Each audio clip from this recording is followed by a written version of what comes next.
नमस्कार विद्यार्थी मित्रांनो, चला तर आज आपण एम-पी-एस-सी आयोगाचं 12 मार्च 2025 रोजी आलेलं जो सिव्हिल जज ज्युनियर रिव्हिजन जे आहे, दिवाणी न्यायाधीश कनिष्ठ स्तर यांचा जो भरती प्रक्रिया झालेली आहे, त्याचा मुख्य परीक्षेचा निकाल लावण्यात आला होता. आणि आता त्याच्यानंतर जे आहे तर मुलाखतीसाठी पात्र झालेल्या उमेदवाराची पहिली जी मुलाखतीची लिस्ट जी आहे तर ती उपलब्ध झालेली आहे. 12 मार्च 2025 रोजी एम-पी-एस-सी आयोगाने ती लिस्ट उपलब्ध करून दिलेली आहे. जाहिरात क्रमांक 40/2024 जे आहे, दिवाणी न्यायाधीश कनिष्ठ स्तर जे आहे तर त्याच्या संदर्भातलं आलेलं जे मुख्य परीक्षेसाठी मुख्य परीक्षेनंतर इंटरव्ह्यूसाठी जे मुलाखतीसाठी पात्र ठरलेले उमेदवार आहेत, म्हणजे इंटरव्ह्यूसाठी पात्र ठरलेल्या उमेदवाराची मुलाखती 17 मार्च 2025 पासून सुरू होत आहेत. आणि त्याच्यानुसार जे आहे रोल नंबर, उमेदवाराचं नाव आणि इंटरव्ह्यूची डेट आणि टायमिंग जो आहे तर तो देण्यात आलेला आहे. तर त्याच्यानुसार ही संपूर्ण यादी जी आहे ती मी आपल्या टेलिग्राम चॅनलला ही सरकारी नोकरी जाहिरात यावर उपलब्ध करून दिलेलं आहे.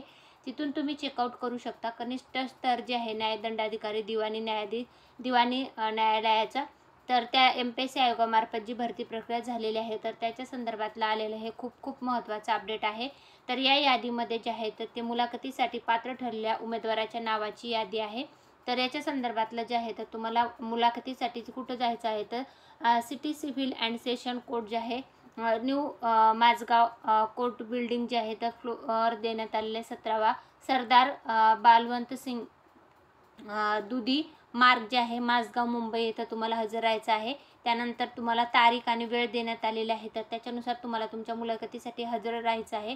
मुलाखतीसाठी जाताना कुठले डॉक्युमेंट सोबत घेऊन जायचे आहे तर त्याच्या संदर्भातली डिटेल व्हिडिओची माहिती जी आहे तर ती मी तुम्हाला नेक्स्ट व्हिडिओमध्ये घेऊन येणार आहे. तर ते व्हिडिओ पाहण्यासाठी आपलं चॅनल जे आहे सरकारी नोकरी जाहिरात ही चॅनल सबस्क्राईब करून ठेवा आणि तुमच्या फ्रेंड्स फॅमिलीपर्यंत व्हिडिओची लिंकला नक्की शेअर करा, म्हणजे त्यांनाही याची नक्कीच माहिती होईल. एम-पी-एस-सी आयोगामार्फत जी दिवाणी न्यायाधीश कनिष्ठ स्तर या पदासाठीची जे घेण्यात आलेल्या परीक्षा आहेत तर त्याच्यासाठी मुलाखतीसाठी पात्र ठरलेल्या उमेदवाराच्या नावाची यादी प्रसिद्ध करण्यात आलेली आहे. त्याच्या संदर्भातला हा संपूर्ण व्हिडिओ होता. व्हिडिओ आवडला असेल तर व्हिडिओ लाईक करायला विसरू नका. धन्यवाद.